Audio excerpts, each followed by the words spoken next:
De acordo com Kant, o conhecimento é produto de duas fontes fundamentais da mente. A primeira fonte de conhecimento é a sensibilidade.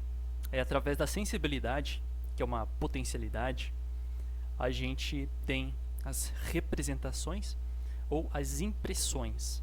A sensibilidade nos dá as impressões ou representações, o material com que nós vamos trabalhar.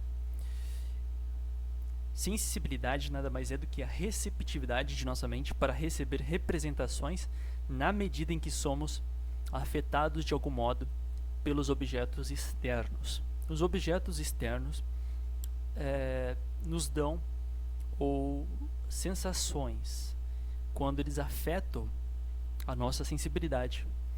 O que é basicamente a sensação? É o efeito de um objeto sobre a capacidade de receber representações, que é a sensibilidade. Por meio da sensibilidade, o objeto nos é dado. O entendimento é a outra faculdade fundamental, é a outra fonte fundamental da mente, que junto com a sensibilidade vai produzir o conhecimento. O conhecimento depende então tanto da sensibilidade quanto do entendimento. O que é o entendimento? O entendimento é a potencialidade, é uma faculdade, é um poder ativo, uma faculdade, de conhecer um objeto por meio dessas representações, dos conceitos.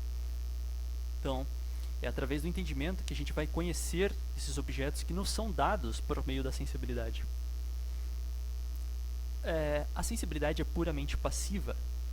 A sensibilidade, tirando as formas puras da sensibilidade, que aí já tem um caráter ativo de alguma maneira, no sentido de organizar, de estruturar. O entendimento ele é ativo, por isso que a gente fala de espontaneidade.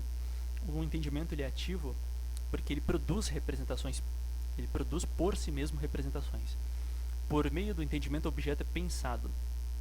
É a faculdade de pensar o objeto da intuição sensível. Então, a intuição sensível nos dá o objeto, né? A sensibilidade nos dá um objeto, e é por meio do pensamento, ou do entendimento, da faculdade do entendimento, que a gente vai pensar o objeto da intuição sensível. Não existe conhecimento sem conceito e intuição. Não existe conhecimento sem sensibilidade e entendimento, sem as duas faculdades, sem as duas fontes fundamentais da mente. Tanto uma como a outra são importantíssimas para justamente nós produzirmos o conhecimento. E apenas sensibilidade não nos dá conhecimento, e apenas entendimento não nos dá conhecimento. A gente precisa da sensibilidade e do entendimento, das duas faculdades, para produzir o conhecimento. A gente precisa do conceito e da intuição. Sem a sensibilidade, nenhum objeto seria dado. Sem o entendimento, nenhum objeto seria pensado. Consequentemente, nós não teríamos conhecimento. Apenas se os dois se unificarem, nós podemos produzir conhecimento. O entendimento não pode intuir nada, porque isso é uma atividade, algo próprio da sensibilidade. O intuir é algo próprio da sensibilidade. E os sentidos não podem pensar. Pensar é próprio do entendimento. O conceito empírico, aqui Kant também divide, ele faz distinções entre conceito empírico e conceito puro. Entre também intuição empírica e intuição pura. O conceito empírico é aquele que contém sensações ou sensação, e a sensação supõe a presença real do objeto, de um objeto afetando o sujeito ou a sensibilidade do sujeito. Conceitos empíricos são aqueles que têm, por exemplo, sensação, que tem algum objeto, contém algum objeto, ou alguma sensação que de alguma maneira corresponde a um objeto, ou que supõe de alguma maneira um objeto. Por exemplo, os conceitos de gato. O conceito de gato é um conceito empírico porque contém uma sensação, de alguma maneira, supõe a presença real de um objeto que é o gato. Casa é outro conceito empírico. Outro conceito empírico que a gente pode colocar aqui é o conceito de homem. Supõe a presença real de alguém, de algo, que no caso é o homem, objeto. O conceito puro já não tem nenhuma sensação se mistura à representação do conceito, no caso. Os conceitos puros do entendimento, a gente pode falar dos metaconceitos de que Kant fala. Depois a gente poderia falar também da tabela dos juízos, né? Das categorias.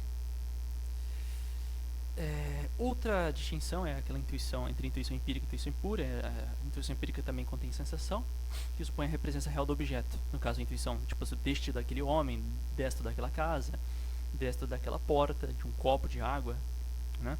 A intuição pura nada mais é do que um espaço ou o tempo, né? A intuição pura não tem nada de sensação misturada à representação. E aí a gente tem as intuições do espaço e do tempo, que são representações a priori, que são as formas puras da sensibilidade. O tempo é a forma do sentido interno, o espaço é a forma do sentido externo, forma da intuição interna, forma da intuição externa. A intuição pura é a forma sob a qual o objeto é intuído. O conceito puro é a forma do pensamento de um objeto em geral. A estética transcendental, ela trabalha com as regras da sensibilidade em geral, e a lógica transcendental trabalha com as regras do entendimento em geral.